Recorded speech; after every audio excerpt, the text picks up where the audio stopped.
All right. Hi, guys. Endeavor's here. And today I'm speaking with Mimir's head. And what we're going to be talking about is what people online that are fans of the dissident right, far right, whatever you want to call it, reactionaries, what you can do next. So, what you can do to take kind of the information that we have online in this kind of community here, what we can do to take it into real life. So, I'm joined here also by Cato. And I'll start with you guys. I'll ask. I guess I'll ask Mimir first. What do you think guys can do to take their work online into real life? Well, that answer comes up quite often, which is fair. It's the pressing issue of our times right now, I think, because we've had about 10 years or so of online activism with various groups on both the left and the right. And the answer you get a lot is quite simple or simplistic. Just go out there and do it. And that's a fair enough point, but I like to bring a little bit more nuance to the question and say it's a very complex question. It depends, one, on what movement you're trying to take into real life, and secondly, it depends on the people who are doing it. So how's it going, Cato? What are your thoughts on this? Well, hope you too. And yeah, we basically have no other option than to take some risks, I would say. Mm-hmm. I mean, like you mentioned before, to go out and just do it sounds simplistic and yeah, not that detailed, but that's really the basis of it, to just dare to do it. Yeah. The first step is finding the will to even think about that. Just saying to yourself, hey, someday soon I'm going to get out there and do something with real life activism. That's the first step. Just convincing yourself that you can do it, you're capable of doing it, and that you will do it. That's the first step. Even if it's not instant, it doesn't have to be. And in fact, in some cases, I wouldn't recommend people that aren't experienced go out there and do things. I had a similar conversation with a couple of people, a live stream a couple months ago. And the one piece of advice I offered was that, yes, there are people either on here or watching right now or out there on the internet who are ready to take the next step, to go out there and start marching in the streets and posting flyers and things like that. But there are also those who are not quite ready. It is simplistic when you say just go out there and do it. But I think there needs to be a little bit more strategy, because that's really easy to say, oh, just get out there and do it. Yeah. Anyone can say that, but there is some things that you need to know about yourself first before you do that. If you've got social anxiety, or if you're not as well read as you should be, or even if you just go into a Discord and you sit down with someone and you say, hey, antagonize me about my political beliefs and see if I can answer all of your questions. Start from, if you don't know, or if you're unsure of your first principles. Because when you're out there in the real world, which is my experience, people are going to question you from the foundations of your beliefs, and you have to be able to justify that to people.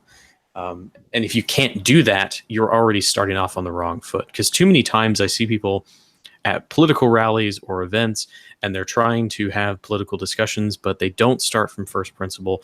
And instead, it's like a 30-minute waste of time, because they can never agree on anything because they have no axioms to work with. That's the major problem I see. So you have to have a stable foundation before you take things into real life. It's just like I did those videos with Cultured Thug about what is a third position political platform look like, or what does a third position political platform look like?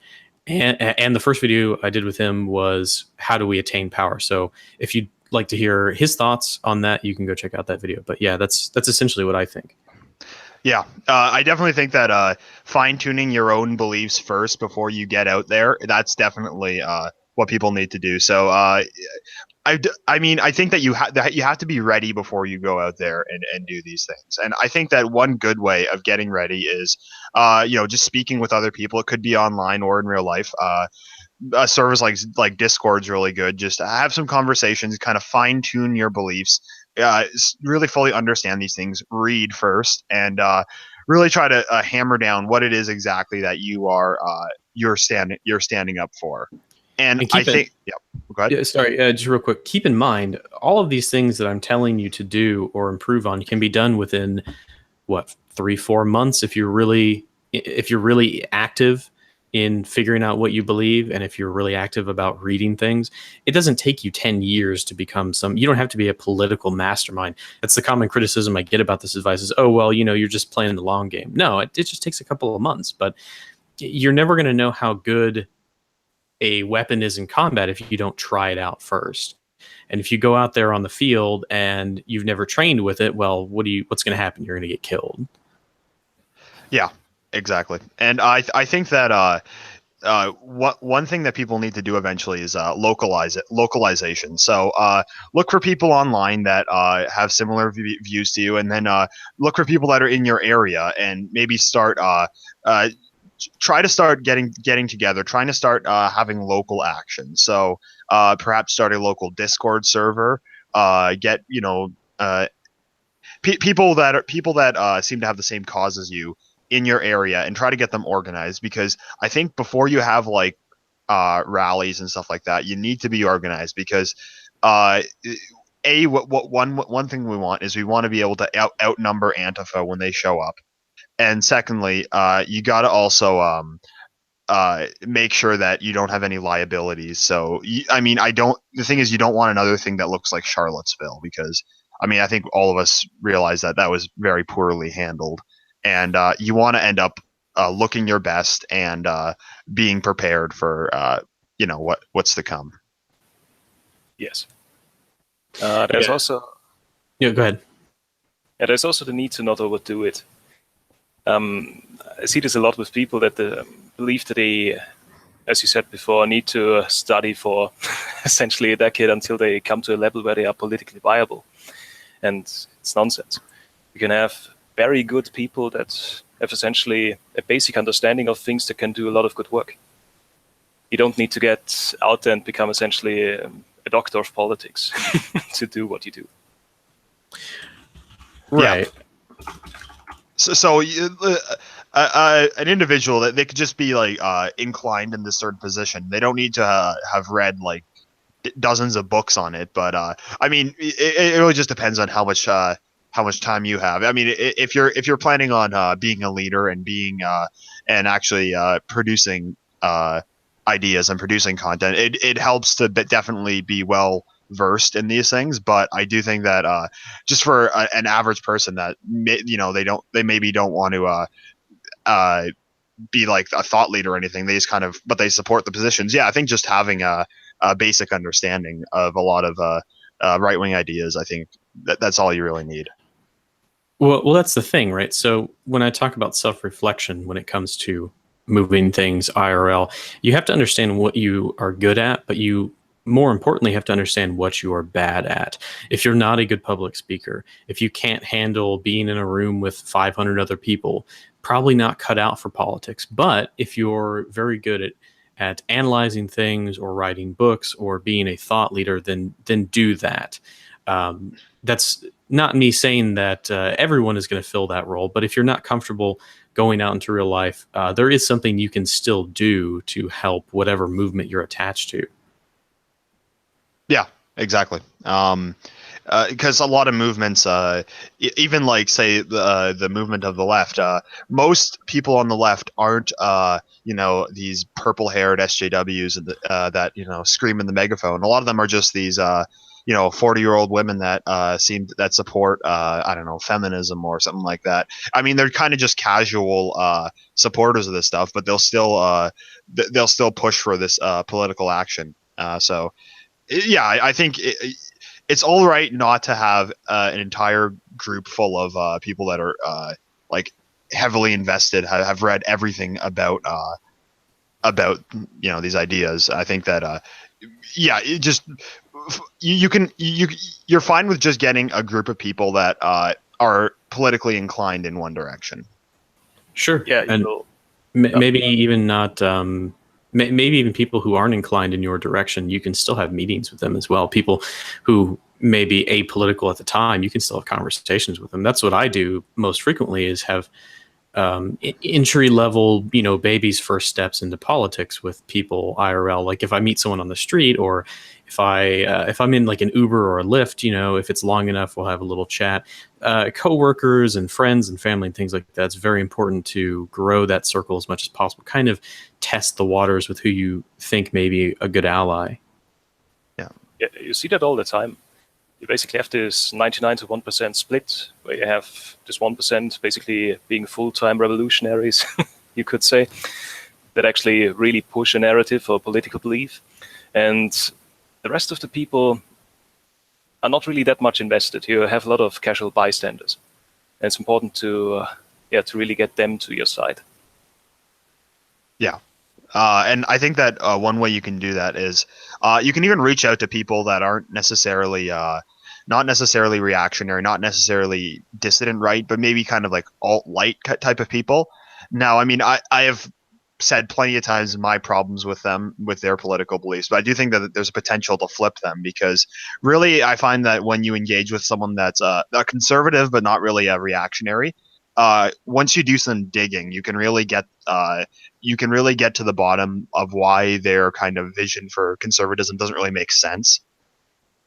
Like for example, I was talking to this one guy on I was talking to this one guy. He called himself a conservative, but he didn't call himself a reactionary. And what I said was that a lot of the problems that he's addressing, so feminism or mass migration, I was like, well, you just need to get to the bottom of those. Like, well, what's really causing these things?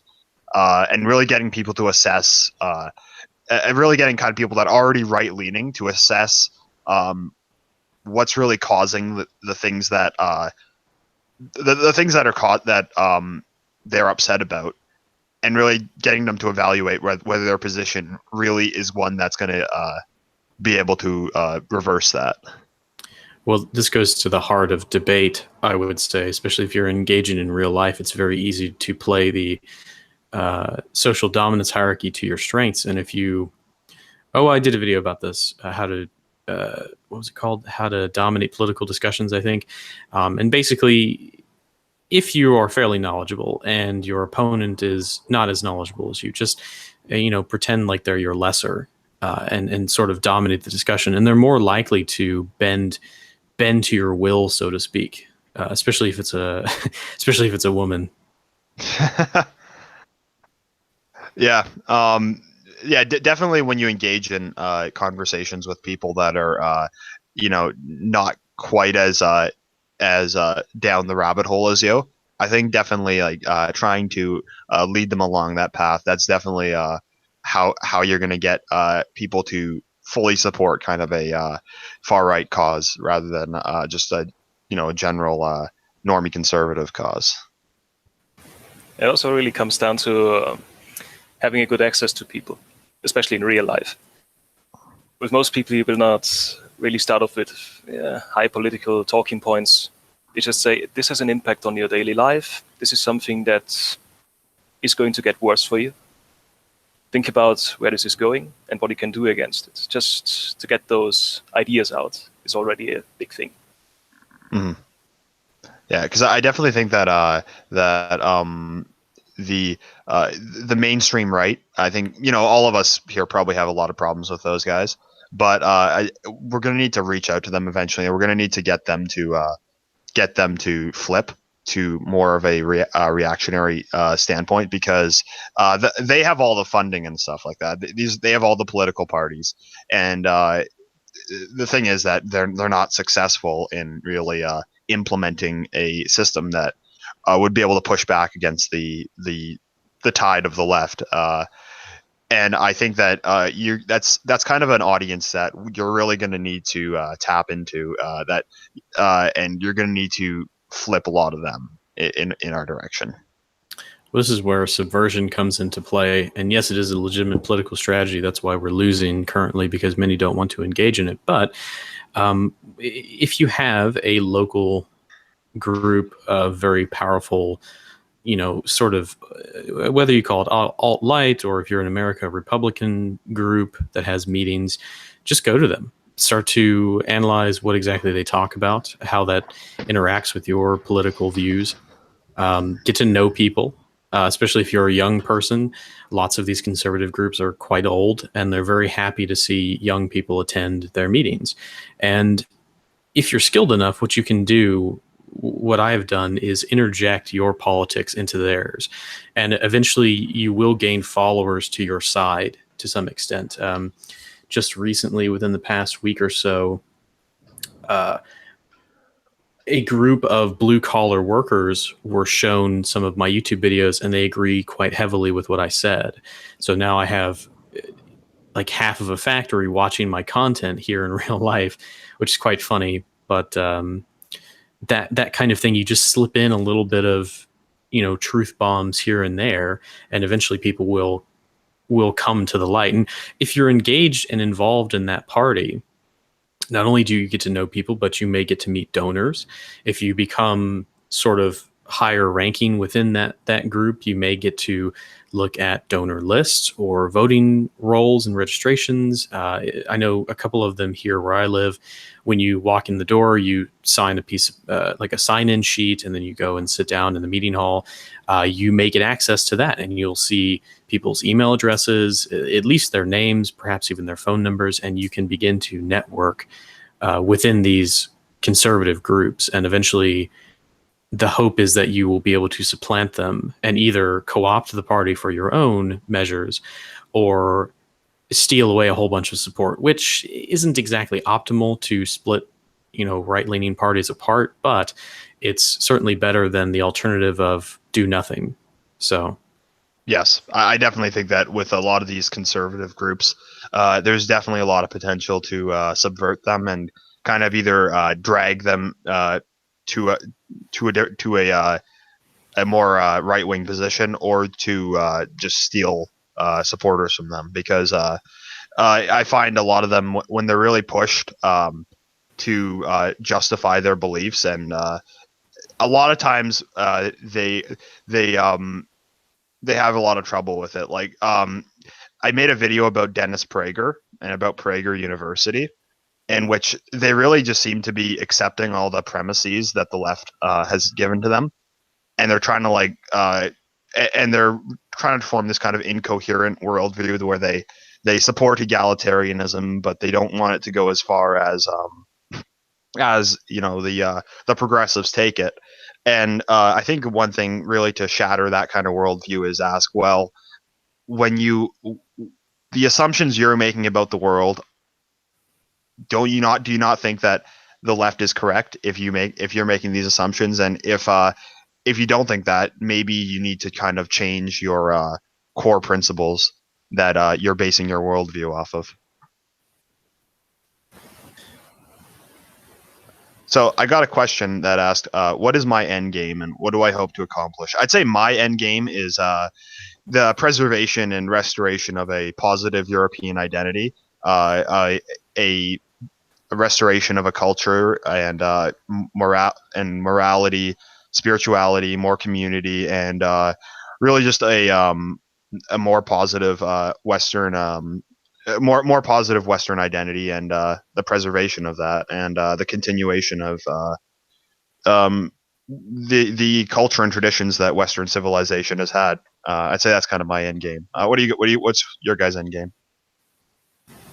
Oh, it's hard to say. Cato, you want to go first while I think about it? Oh, of course. In very much the same measures what Endeavor said here.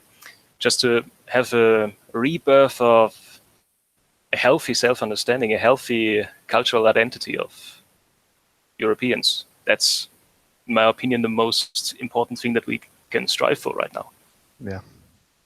And really, I'd say making a society that's sustainable. So having a system which you can preserve that and pass it on to future generations. I'd say.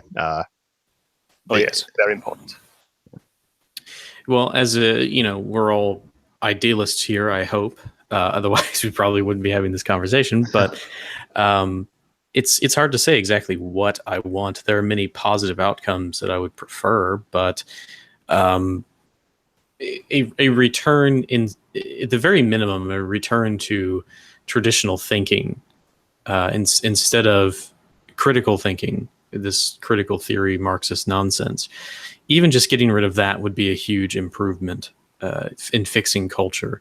A return to traditional values would be nice. A traditional form of government would also be nice, but that's very far off as far as I can tell at the current moment, unless something disastrous happens. But other than that, a nice peaceful society for my descendants was about all I can ask for, or at least work towards. Mm-hmm. So I got another question. What's since I'm from Canada, what's my ideal for what would my ideal for Canada look like? I'd say the preservation of Canada's British and French identities, and a restoration of the idea that that Canadians are Canadians are British and French from their foundation, and that that's kind of who they are as people, and that's something that we want to preserve and pass on to future generations. I'd say that's kind of my that'd be my goal for my country. So it'd be my end game as applied to Canada. So, and yeah, let's get the House of Stuart back on the throne in England and have them dissolve the parliaments in the Anglosphere and rejoin the fold. I'd be down for that. That sounds also nice. That's what Mentis Moldbug suggests, wasn't it? Yeah. Perhaps. I actually haven't read it. I've been watching too many reactionary movies from like the 60s and 70s. Yeah, he was actually proposing that a Stuart restoration, getting the Duke of Liechtenstein back on the throne. But yeah, nice idea, not very likely. Yeah, it's not very realistic. But I think that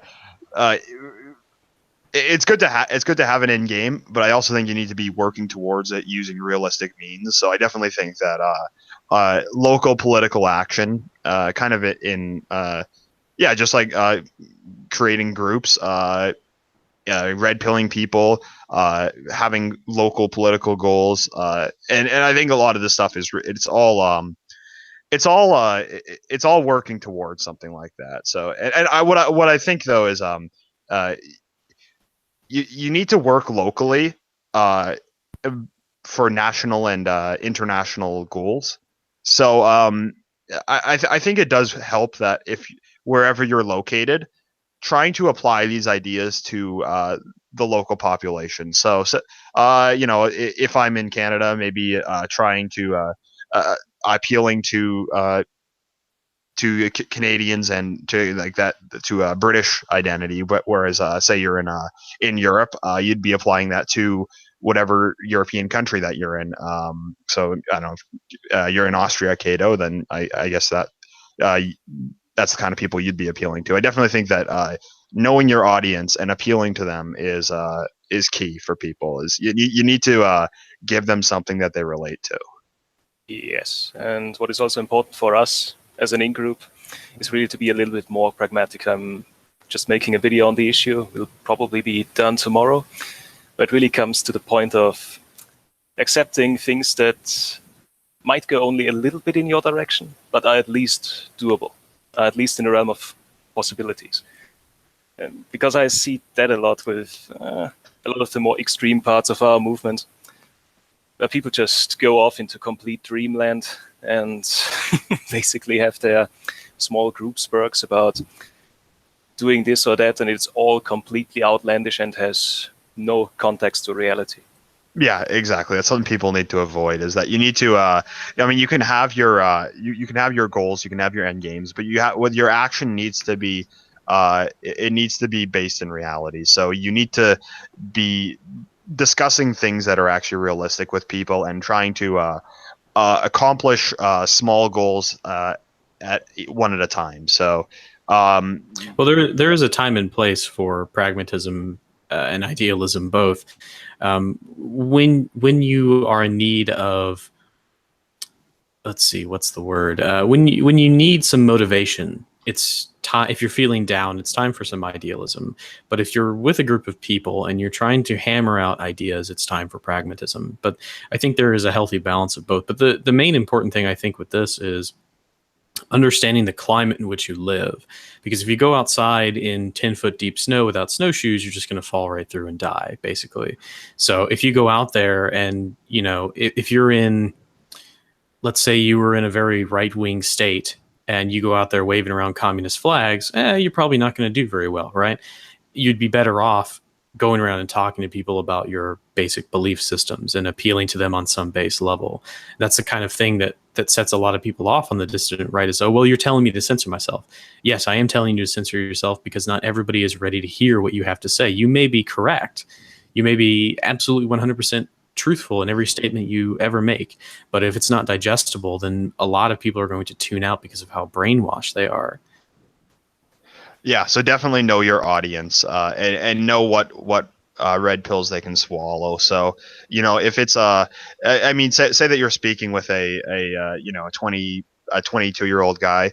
Yeah, you can throw in ideas that are a bit more radical. But if you're speaking with this maybe a mother in her 40s, maybe saying certain things might be a little bit too far, but at the same time you kind of need to get both these people on board, because I think that definitely you're going to need to have a wide appeal, and your ideas are going to need to be digestible to the people that hear them.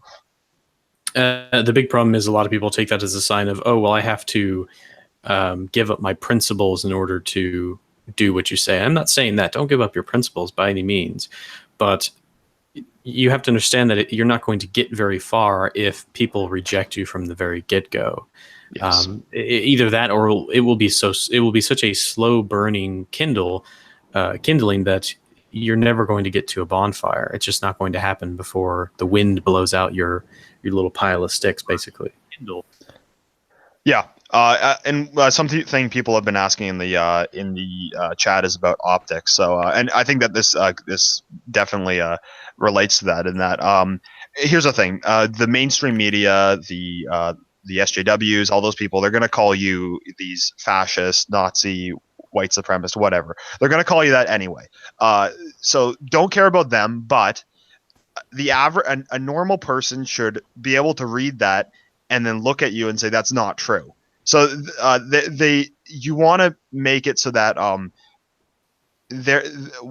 when the mainstream media calls you a fascist, someone can look at you and say, well, that's kind of, this person isn't that bad, because even then, like, just remember that if someone's trying to be introduced to something and they point to someone, then this is someone that fits the description that the mainstream media has given them, they're going to be just turned off immediately, and you're never going to have any leeway with that person, Well, when we talk about optics, or at least when I talk about it, I'm not talking about appealing to the masses necessarily. I'm talking about appealing to a base that you may have a chance at taking in on your side. When you talk about the crazy leftists, the SJWs, mainstream media, you don't optic cuck for them. You optic cuck for the middle-aged, white, blue-collar worker who may already agree with you on the surface, but if you appear to break social norms, then they're more likely to not give you support.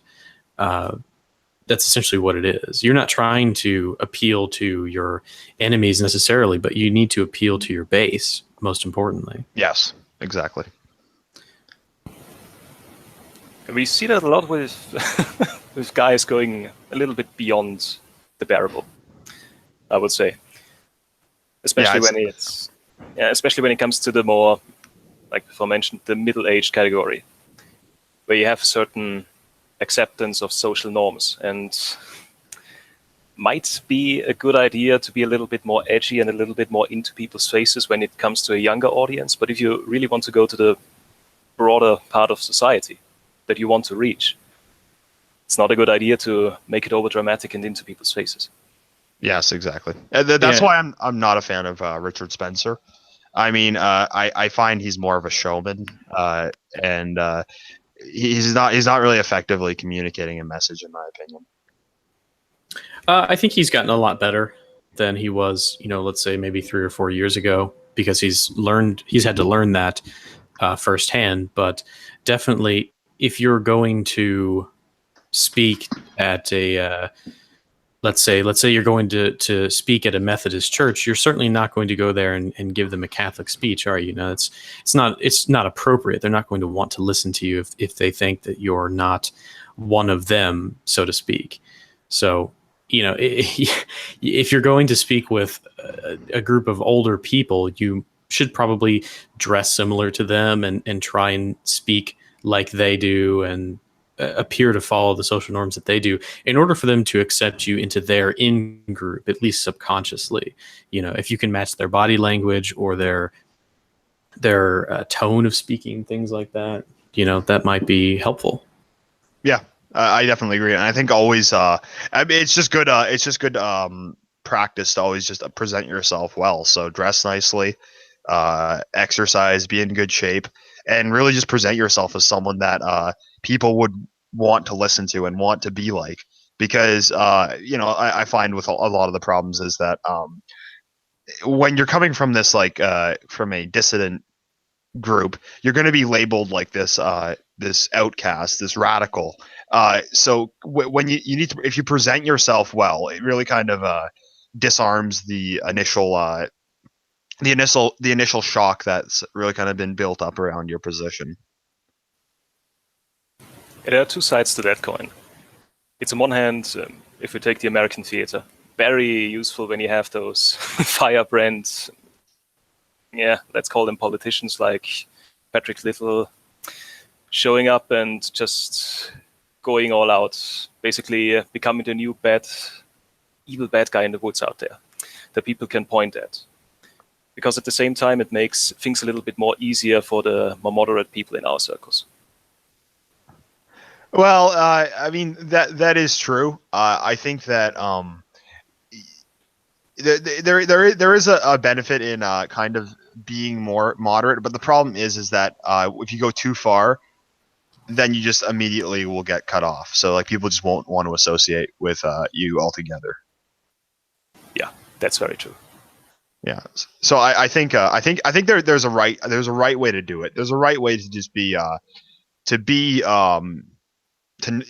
not cuck, but also not like scare people off. It's about finding that perfect balance between being deplatformed and being so much of a cuck that what you're saying doesn't matter at all.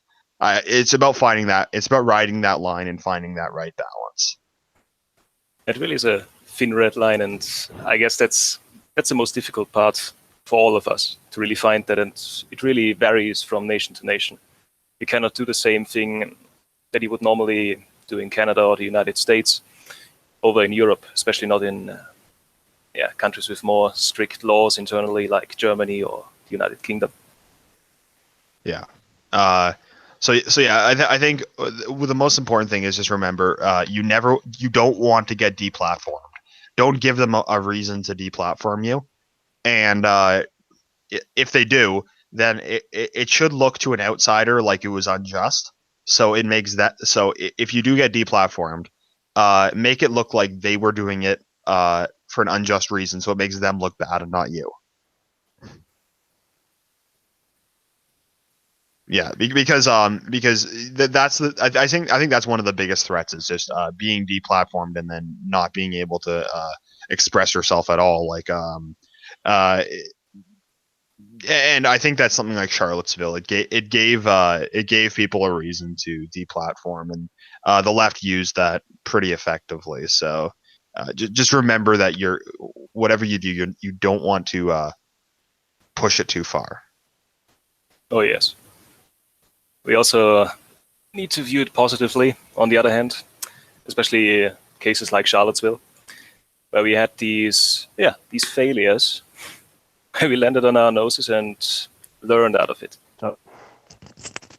Yeah. Yeah, so you definitely don't want something like Charlottesville to happen again. And I think the way that you can stop that is just be organized before you have a rally. So know so the people that are organizing it, make sure that you know them. Make sure that you have your messages, what message you want to have, and just make sure that it doesn't get out of hand. So and you can do that by being organized before you hit the streets, and because A, you don't want to come out looking stupid, and B, you want to actually be able to outnumber Antifa when they show up. So it's just organization is key to avoiding mishaps like happened at Charlottesville. We actually have some perfect IRL examples for that.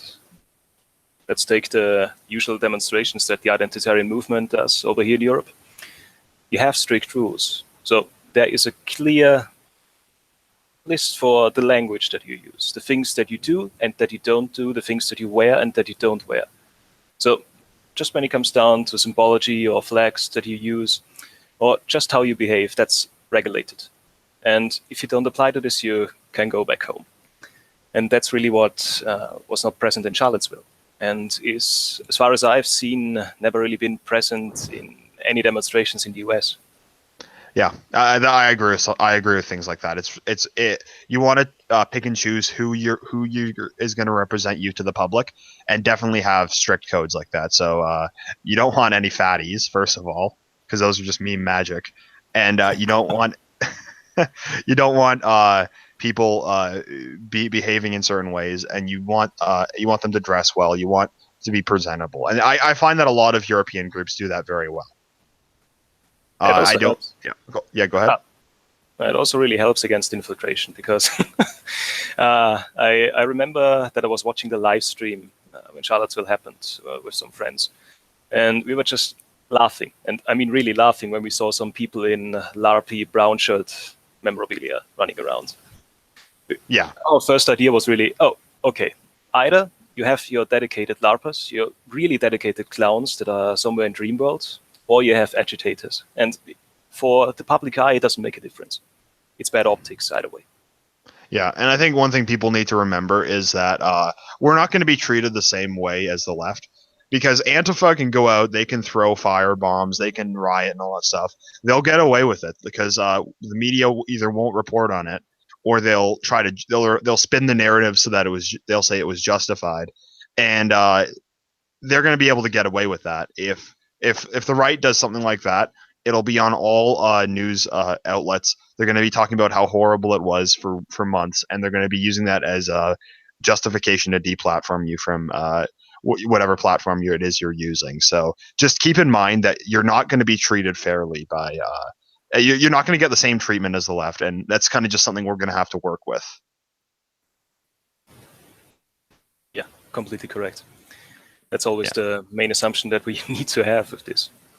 Yeah, and I think that one thing that that people also can do in the dissident right, kind of just bring it into real life, is that just have like cultural events, have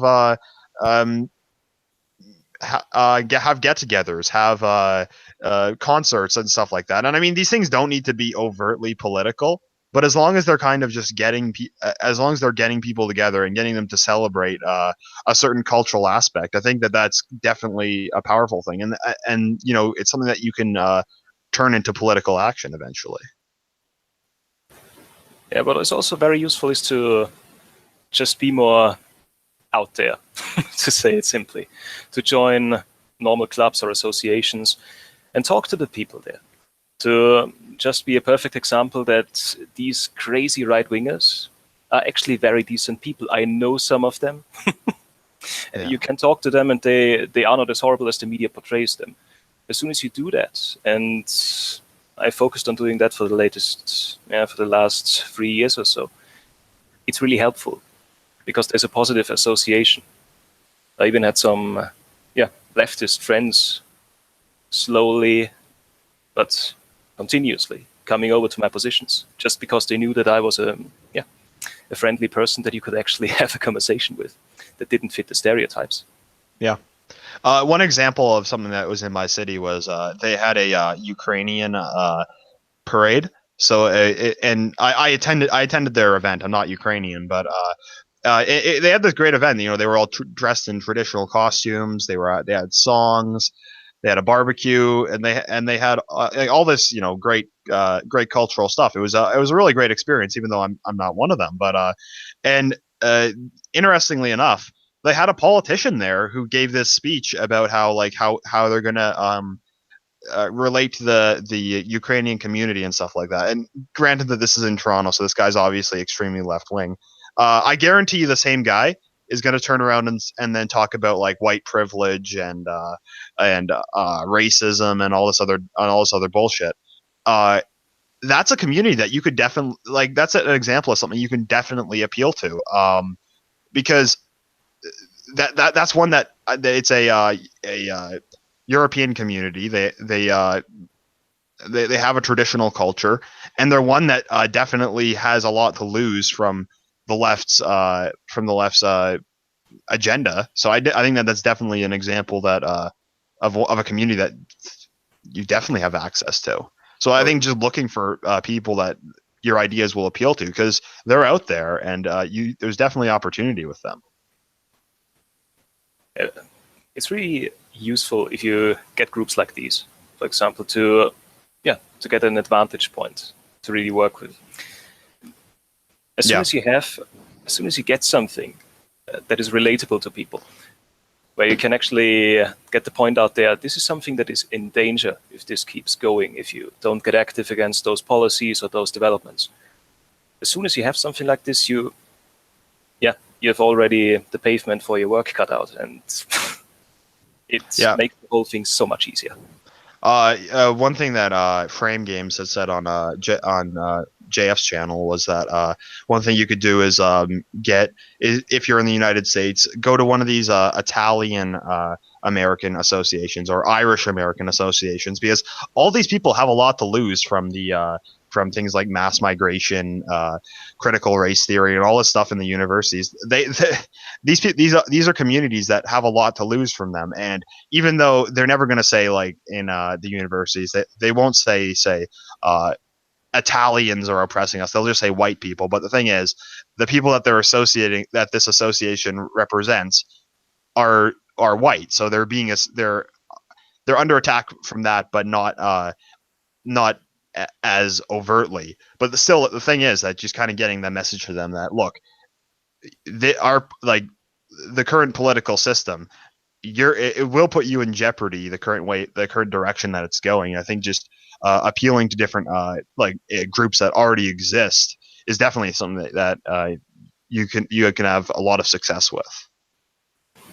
Especially you will always have a lot of success with the more average people, especially the working class. That's at least my personal experience. You always can bet on it, that especially when it comes to massive immigration from the third world or topics along those lines, they have direct personal contact every day of their lives with it, and they know what you're talking about. It's a completely different thing if you, let's say, interact with upper middle class people, because they will virtue signal a whole lot more simply because they don't have to face those things. Yeah, I think, I definitely think that also knowing how your audience will react to it. So definitely upper middle class people, it is a lot harder to appeal to them.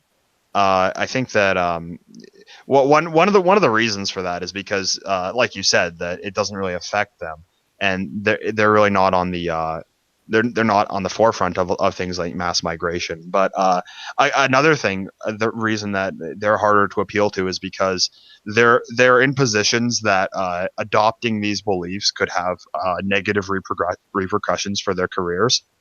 So I think that you have to also realize, like, there are a lot of pitfalls with certain groups, and there's other ones with that you don't have that. Like with the working class, they're not going to get in trouble for adopting these beliefs in the same way that someone who works like for a law firm or in a big corporation, that they could actually get in trouble for that. But yeah, I think another topic though is things that people can do. I just think that creating just entertainment is good.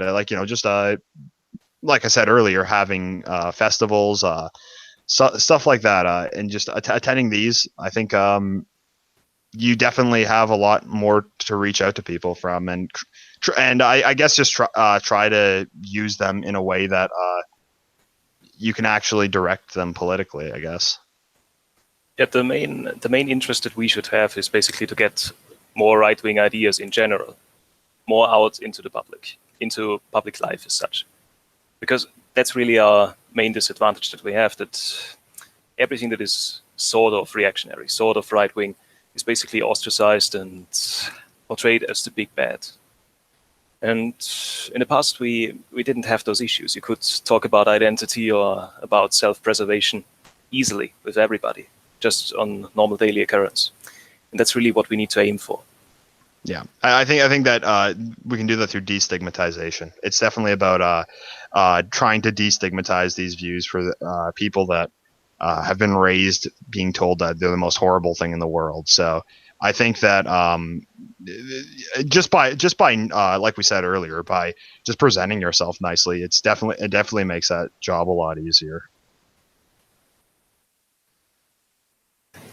Oh, sorry, my mic was muted for a moment. Oh, yeah, go ahead. Yeah, it makes the whole experience so much easier.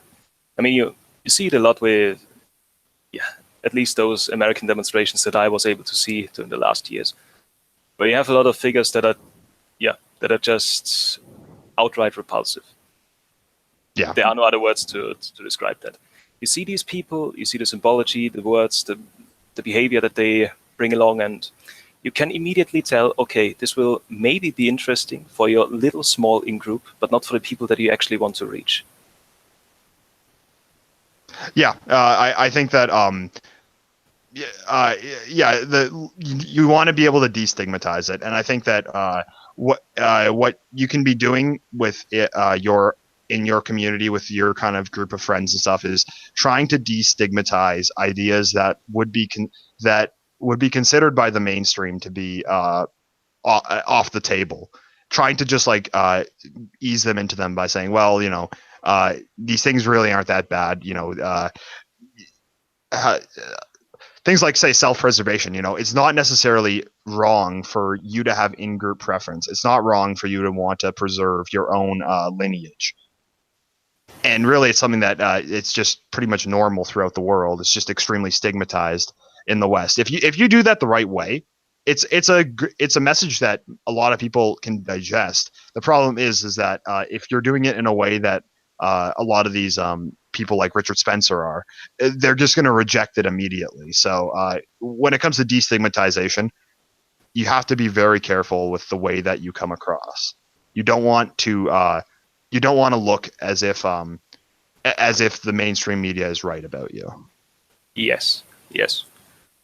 I mean, in my personal example, I'm very keen on doing everything in a sort of Austrian cultural context. So there's an easier advantage to actually getting people on your line, to just making things that are normal again. And that is, at least in my personal life, the main interest point. There is no gain when you go along and, I say this as a monarchist, Yeah. let's say, proclaim the Habsburg resurrection to the throne, or something along those lines. You will just be the lone clown out there doing your little game, and nobody is going to listen, and you are not going to achieve anything. It's the same thing with ideologies like fascism or National Socialism. You have the same points. You can argue for all of that, but you're not getting through to the people that you actually want to reach. Mm-hmm, exactly. Yeah, I don't think anyone wants to bring back the Habsburgs, but sorry guys, I'm back. There's actually a party out there. Just saying. Is there one? Yeah. Wow, I didn't know. Yeah.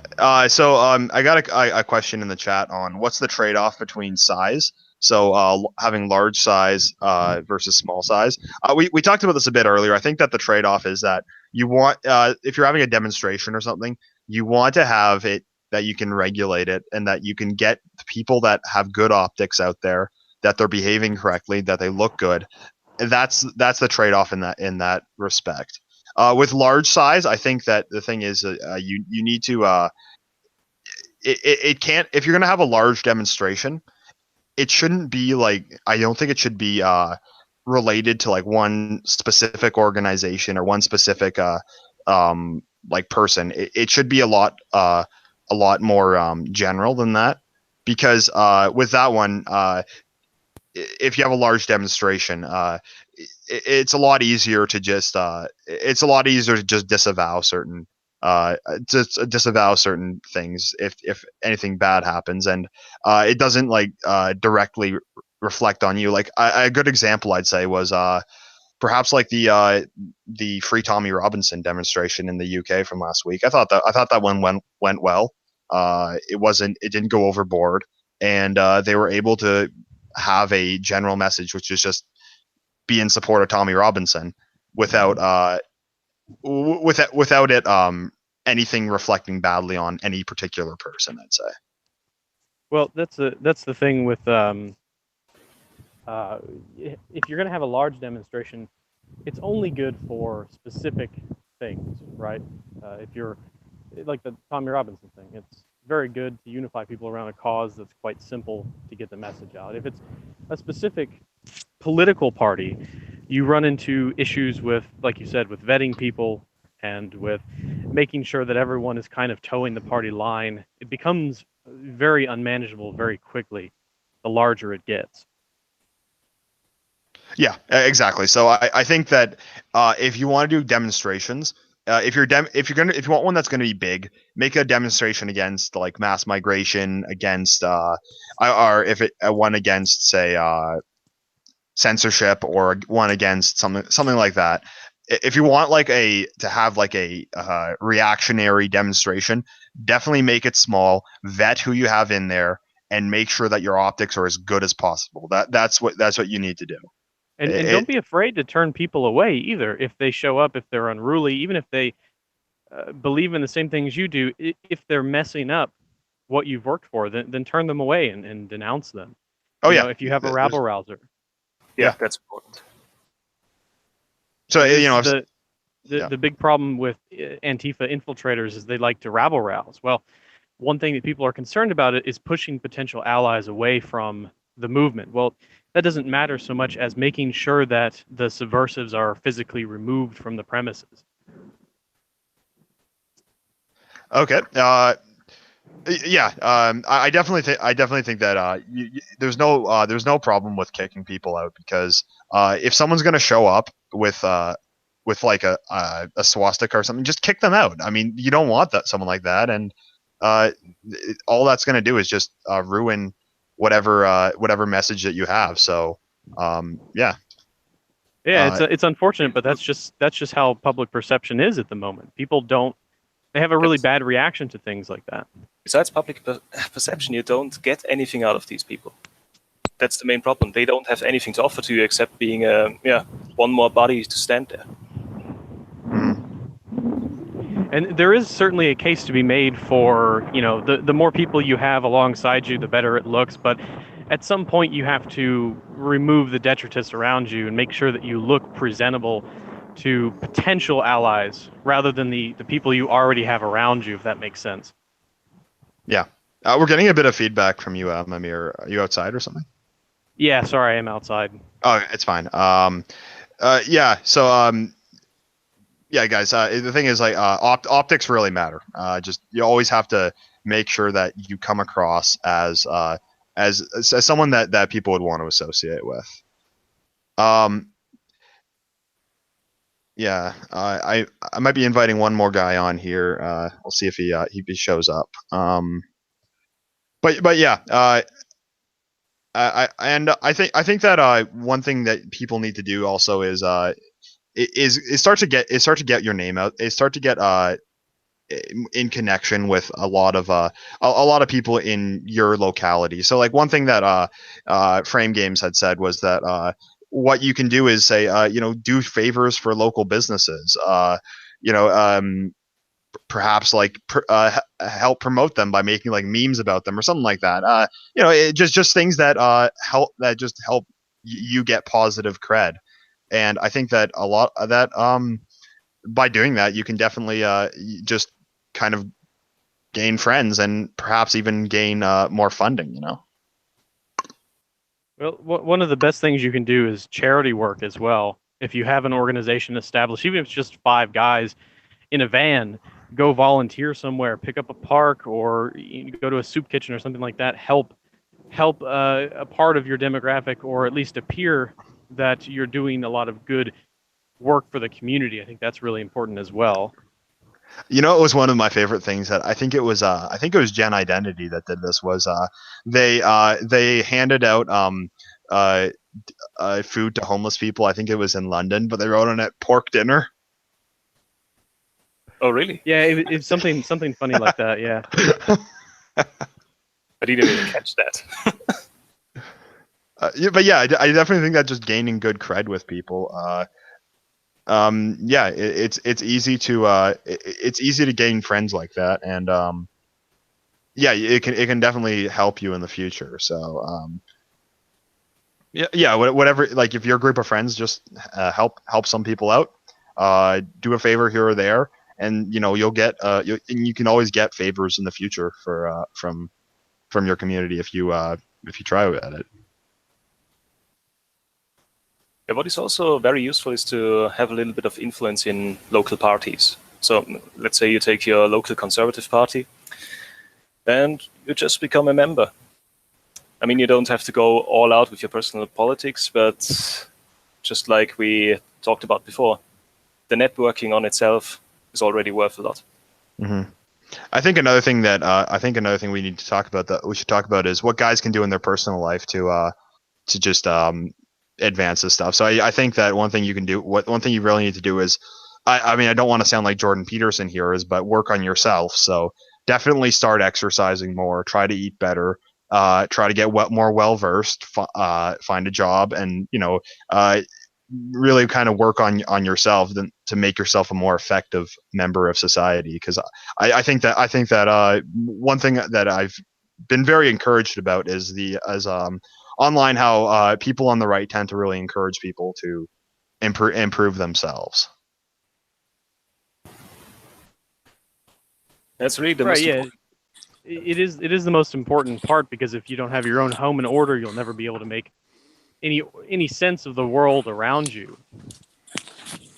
Hello. Exactly.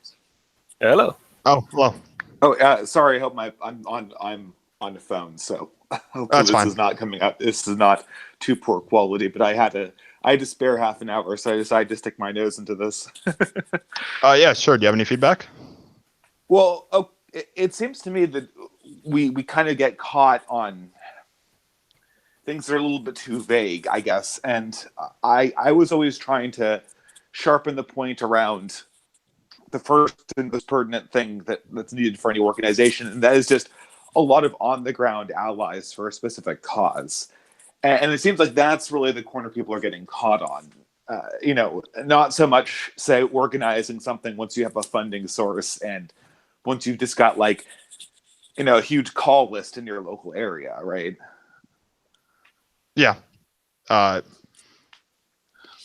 mean, so to me, the most sort of to go to mention Molebug here, the most pertinent thing is to get people sort of on board with 2 points. The first thing, that Western civilization, its people, its faith, its culture is in need of preservation.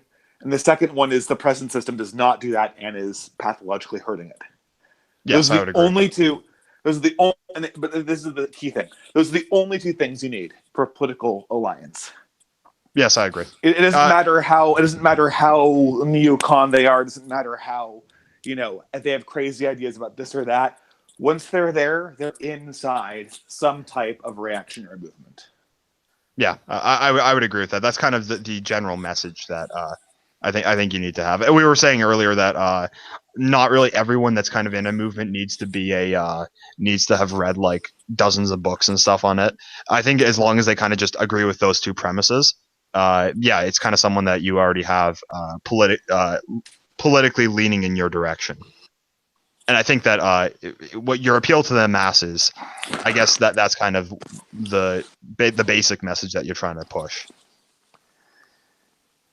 One issue that comes up a lot is some people on the further to the right you are, the more common it seems to be that they will denounce those who are not as far on the right as them, which I think is a big mistake for the most part, especially when it comes to potential allies. If you're on the fringe, you have to recognize that you are on the fringe and that you're going to need more and more support from the mainstream. I know that sounds shitty, but it's just reality. You're not going to get very far unless you have a following of some kind. Yeah, exactly. I think that you can criticize their ideas, but don't try to write them off as individuals, because at the end of the day, it still is someone that you want to have in your movement, as long as they're not a liability to you.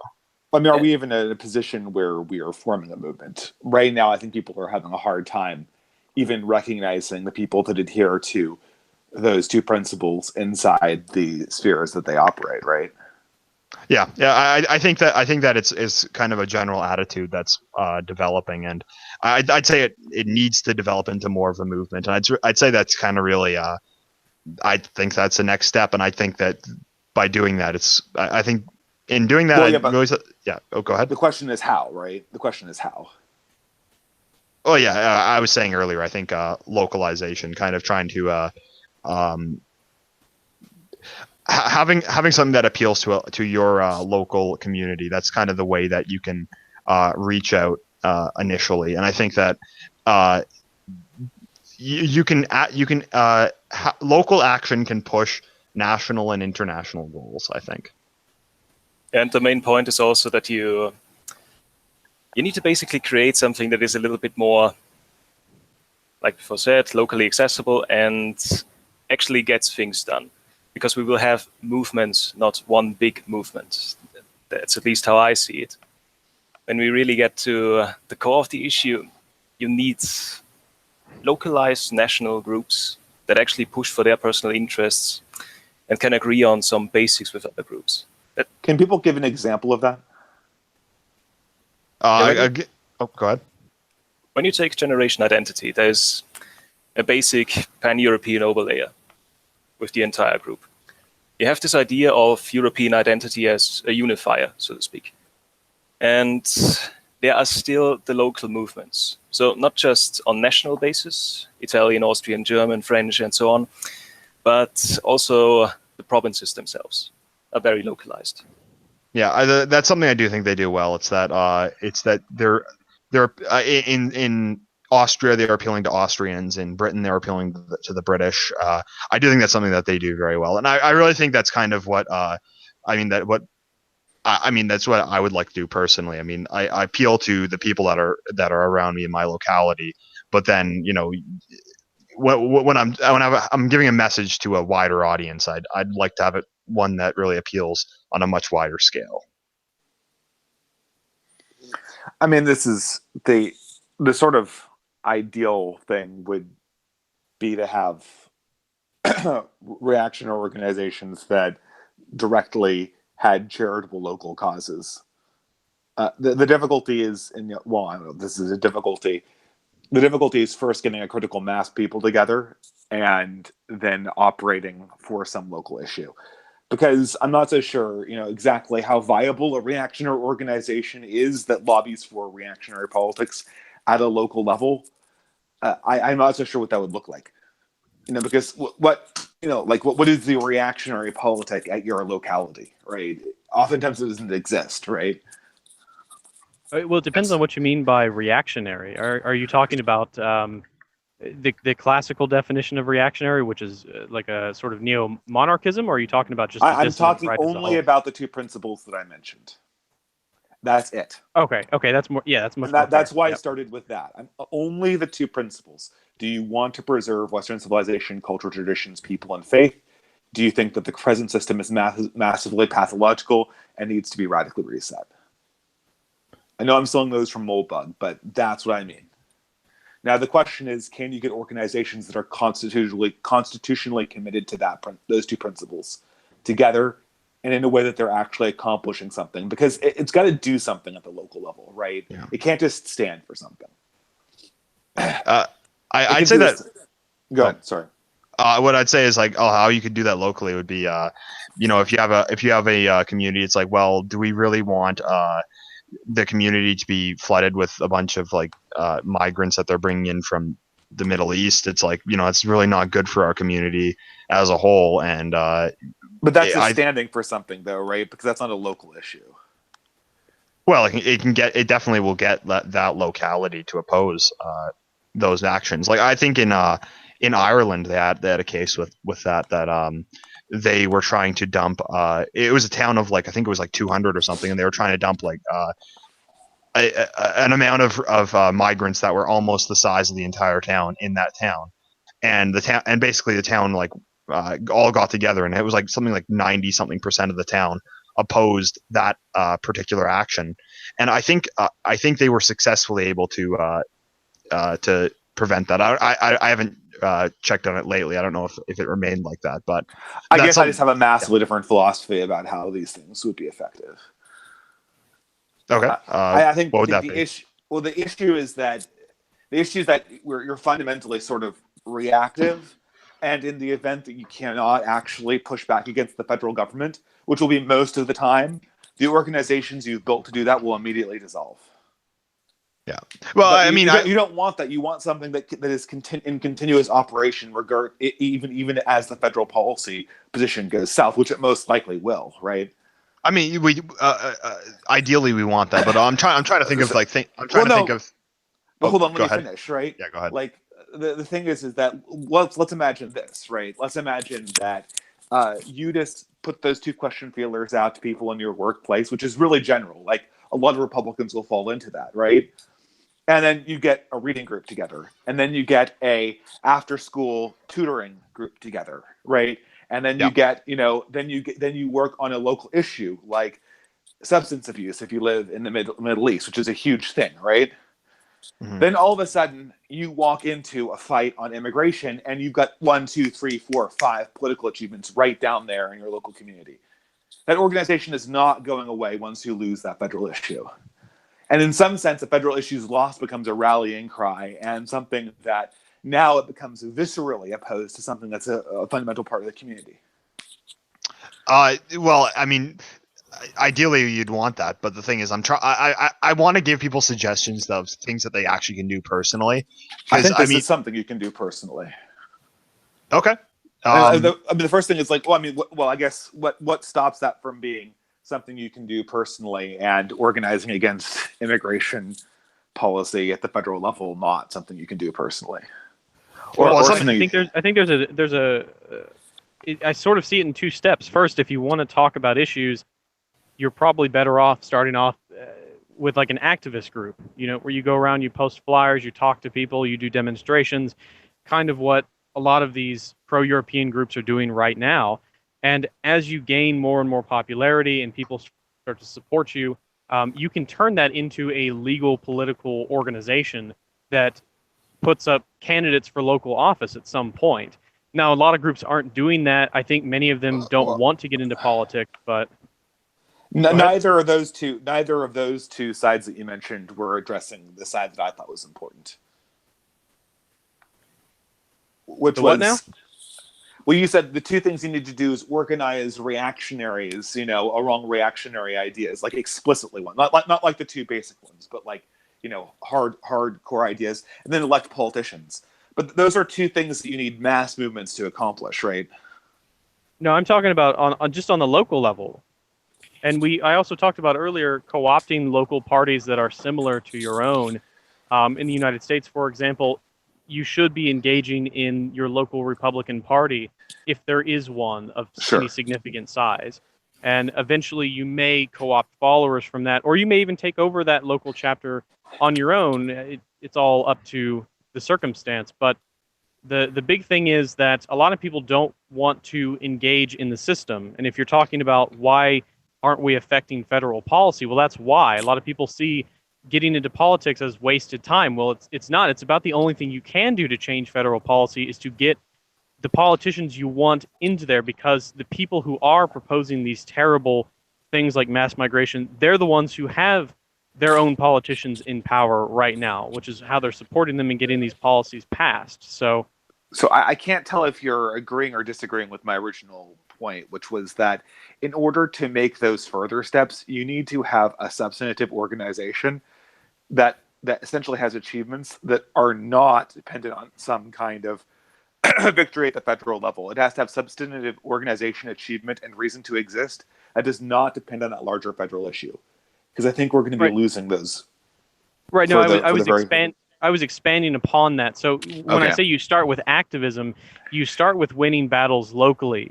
We talked about doing local charity work and reaching out to the citizens around you. and perhaps even something as simple as, okay, your city's doing something, they're changing the taxes or they're building a new road.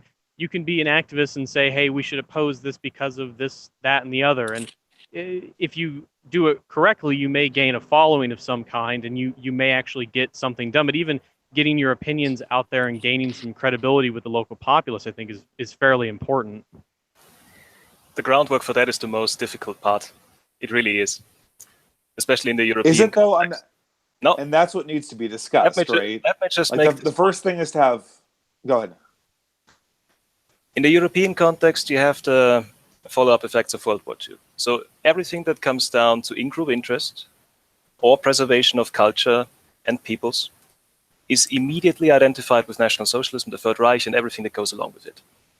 So as soon as you, as a group with such ideas, come along and do localized actions, and be just helping out homeless people, you will immediately get the media barrage, Antifa coming in, and you will have local parties, in many cases even,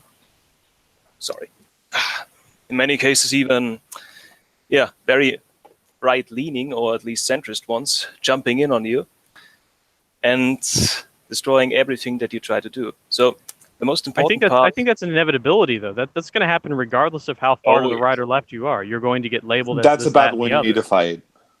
Yeah.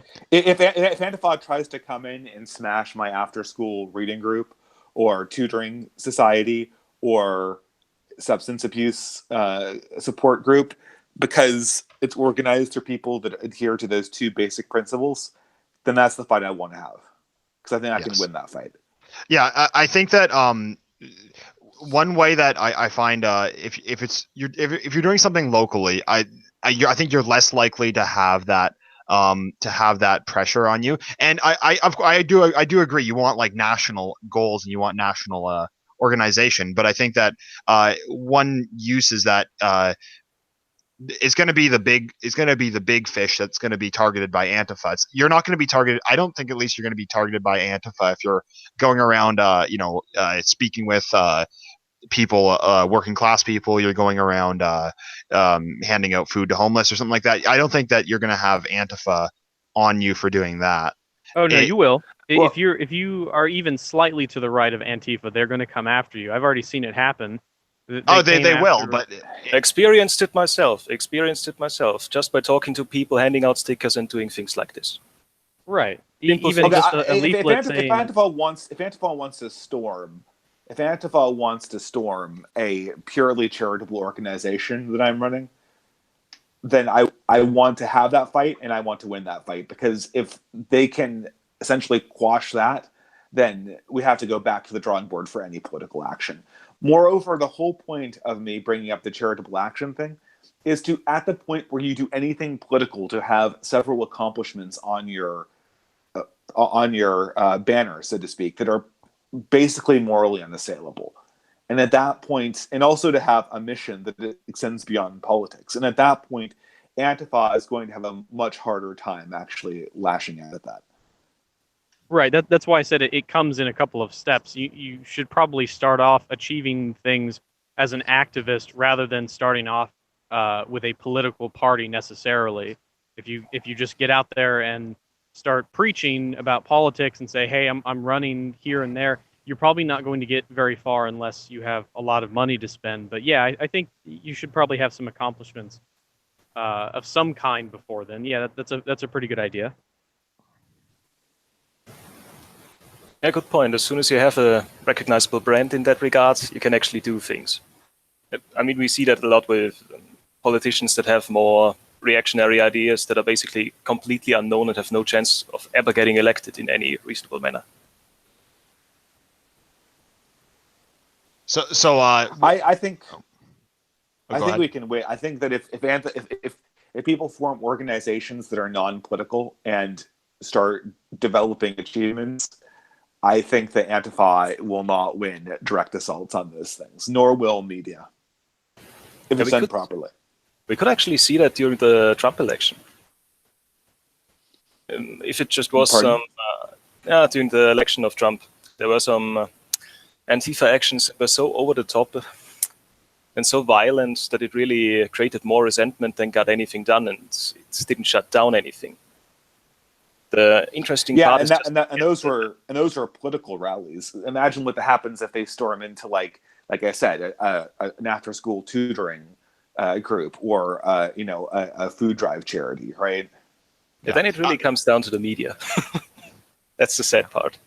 Yeah, I do think that works well for you. It's that I think that by Antifa embarrassing themselves is definitely very good for our cause. So I think it goes back to just not giving the average person a reason to think that you're some like insane extremist. So like, if Antifa like crashes Charlottesville, like they're gonna say, the average person is gonna say, well, that's a good thing. This rally was like this like fascist rally. But then if you're just having like this I guess like local book club or something like that, if Antifa's crashing that, I mean, the average person's going to say to themselves, well, Antifa is clearly in the wrong here. They shouldn't be harassing like just normal people, Yeah,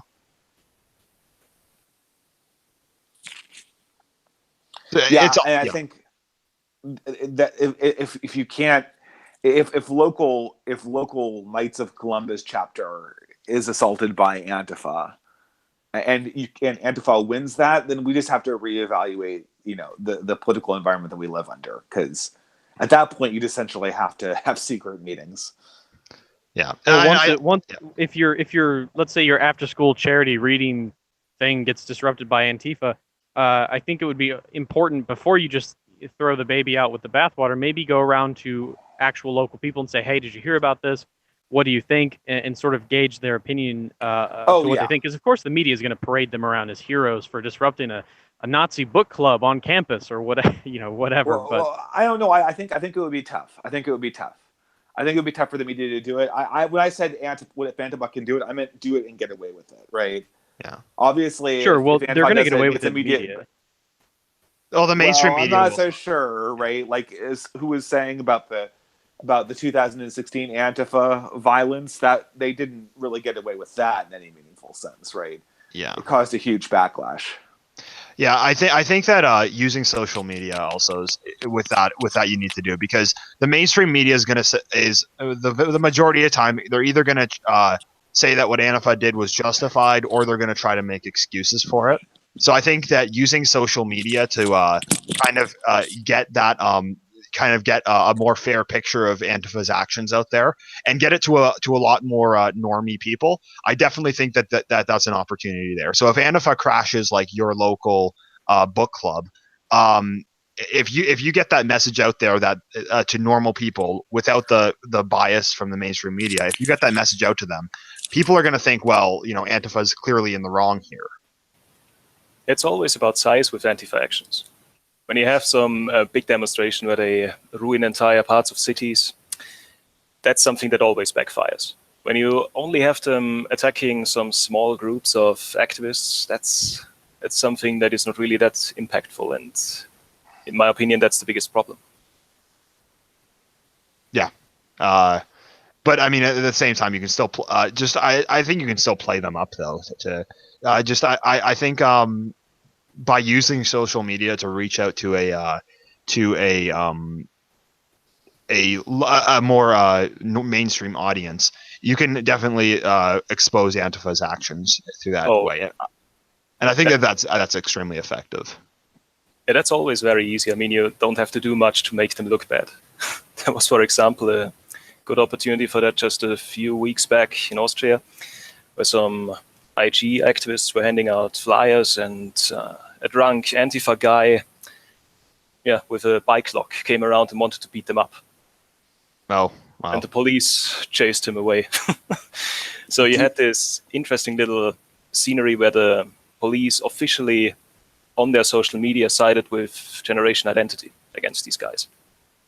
Well, how does it look when, some thug wearing a bandana over his face attacks someone handing out, flyers to people or giving food to the homeless or whatever? It's a pretty good image. In fact, I would say that knowing how Antifa acts and how they appear to the average person, it'd probably almost be a good thing to be attacked by them at some point in order to garner more support. Oh yeah, completely agree with that. Well, Yeah. I think, I mean, are you seeing any backlash against Antifa in Central Europe? Germany, Austria, etc. We actually already had that to an extent. There were some really bad riots a few years back at a Viennese ball, and that really changed the entire perception of the radical left, at least in Austria, where they were, because they really bussed in people from Germany and other places, just created a huge riot, and everybody could see all these people do is not making political protests or actually getting any points out there. They just cause violence and destruction. And at least for normal people, they are untouchables that you don't want to associate with. So they have shot themselves in the leg long ago.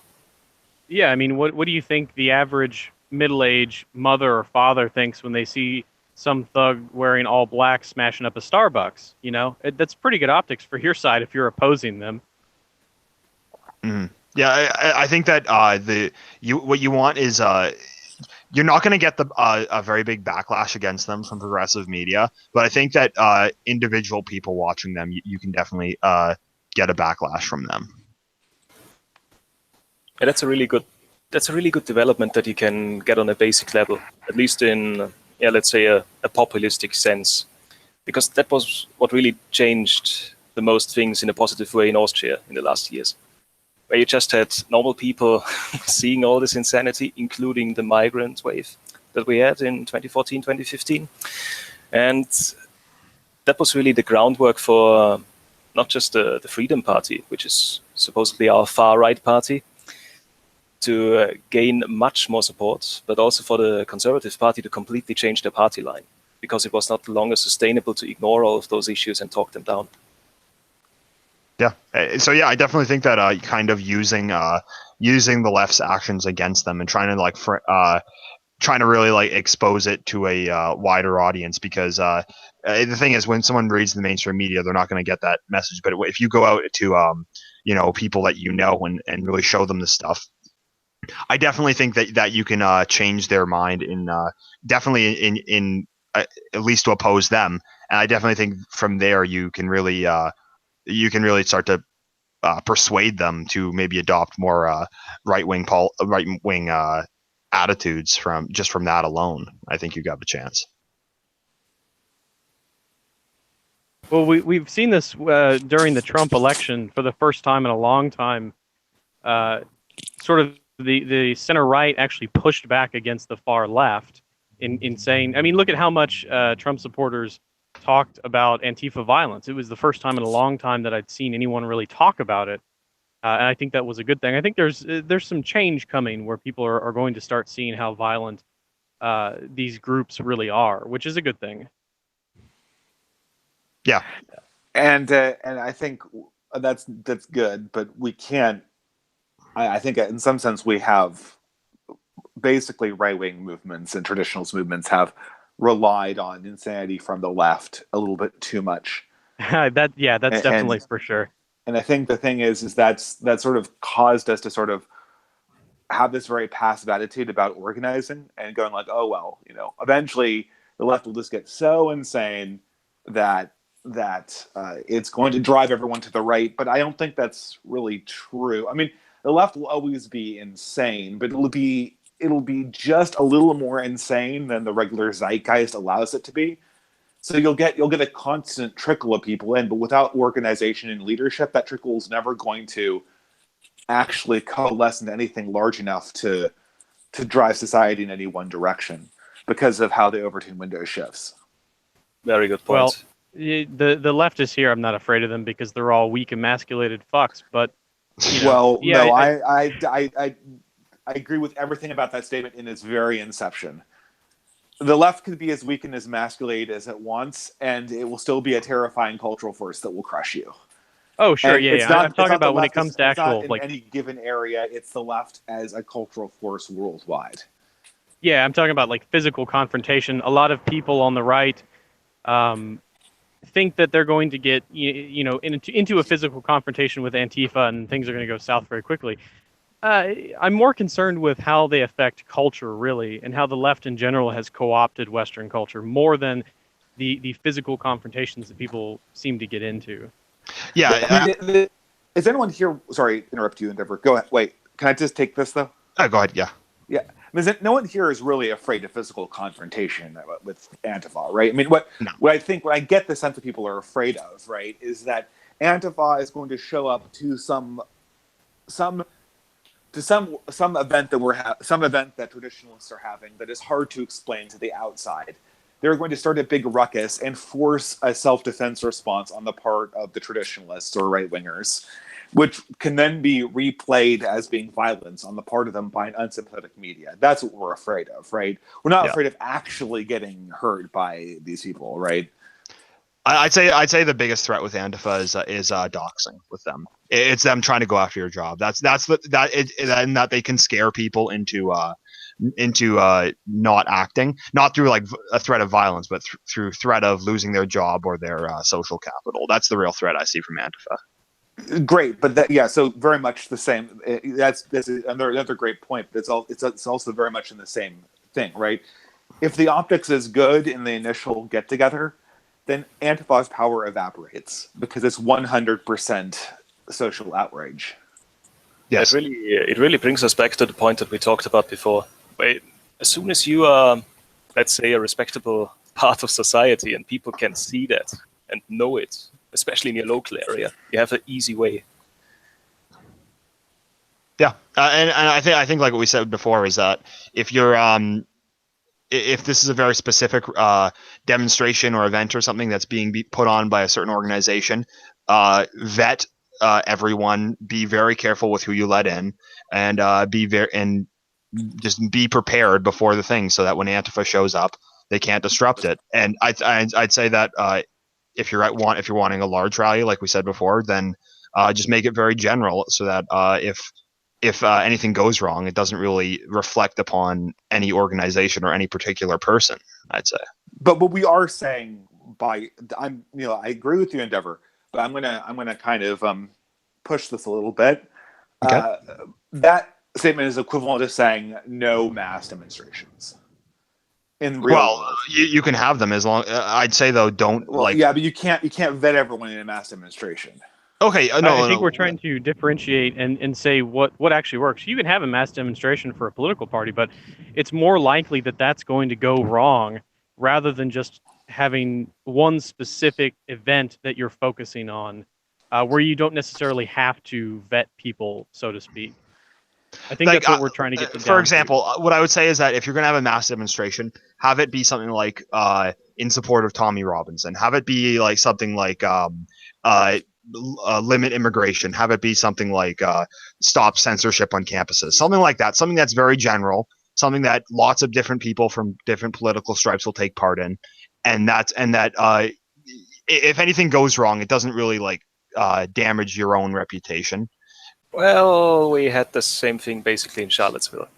There was this broad term of basically eroding and destroying Southern culture and the monuments related to it. This was a broad thing, and it is always a little bit of a problem with our circles, at least as far as I see it, that we never really seem to push against important points, really. Let's say special laws or legislations, to either get them through or not get them passed. Things like that are, in my opinion, a little bit more important. Okay. But yeah, I'd say just always be careful. Go ahead. I'm trying to kind of get to like the specifics here, right? I mean, ostensibly, it's hard to know how these things get out of control, right? But by its very nature, you're not going to be able to vet people in a mass rally. Yeah, I understand that. And so, I can see if you were just going to say, okay, well, anytime you have a rally, it will be for a very specific policy issue, and we'll eschew rallies that sort of play to general cultural grievances. Is that what we're saying? We're saying that it's you're better off doing it that way. Not saying that you can't have a mass demonstration for a particular political cause or a party, but you're better off making it more general so that you don't have to worry about things like Charlottesville. I think that's what we're trying to get. I'm literally trying to understand more general or more specific, because I feel like I've heard both. Yeah, the main problem that we have is that we don't have control over them. If it's more general, then you have less control over who comes. No, what we were saying is that you can use either one. The point is, though, if it's general, then you have to vet a lot. If it's sorry, other way around. If it's specific, you have to vet a lot.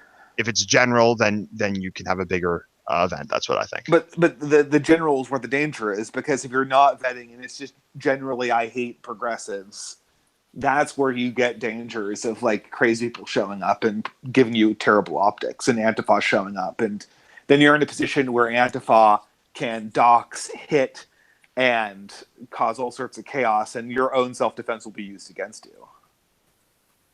Well, I think that's kind of a worry regardless of what you do. Even if it was a I like puppies mass demonstration, Antifa would show up, No, but no, it won't be. I'm sorry. That's not true. If it is I like puppies, Antifa can't do that. That's my entire point. Well, yeah, the point is that the message. Antifa can operate when it has something that's bad optics. That's what they're attracted to. Well, sure, yeah, I think that's more of a separate issue than what we're talking about. Though. Pardon? It really comes down to the circumstances. I've seen the opposite as well. I've seen them attacking street musicians as well, just because they they thought they were too right wing.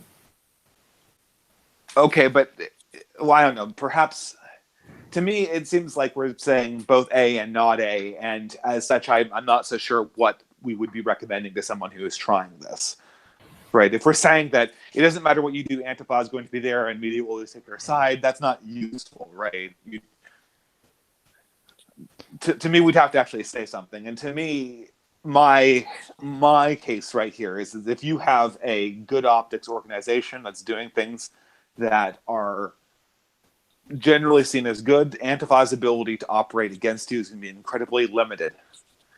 If you have something like a conference, then you can vet. I think for political rallies, I think they have to be specific. And I don't think that general and unvetted huge rallies for cultural grievances are safe or good, and they have a huge liability. Now, people can disagree, but that's the case I'm making, right?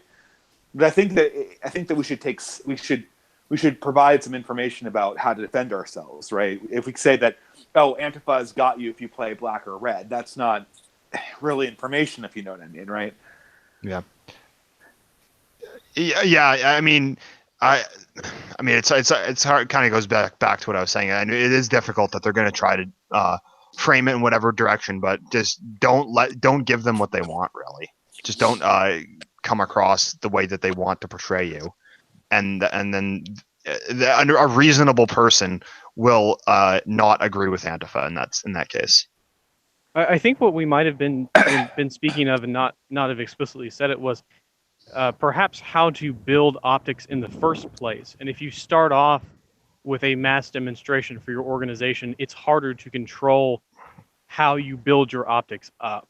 That's the interpretation I get from our conversation earlier in the stream. But as you go along, mass demonstrations become more and more available to you as you build social or political credit. But when you start off, what we talked about was starting small and starting with a demonstration with people that you have vetted, so that you can sort of build this credit up. I think that's what we were talking about. Yes. Oh, yes. Yeah. I think it also just comes down to being organized. Just be organized before you go out onto the streets, because you don't want any of these stuff to happen. I'd say the way to stop things like Charlottesville from happening is just be organized behind the scenes, and then when you do go out in the streets, you're more prepared, I'd say. I think I think that the thing about starting a local organization with some MO that is more or less not political, but organizing it among people who have the sort of two essential reactionary views, for my money, that's the way to go. Yeah, I'd say that. No, that's a good suggestion. IRL, I should say. Not online is a different game, obviously, but IRL, I think that's the way to go. All right. Yeah. So I think I'll probably call it a stream at that. We've been going on for about an hour and a half. Thanks for coming on, gentlemen. Subscribe to thanks. these guys. Till next time, Endeavor.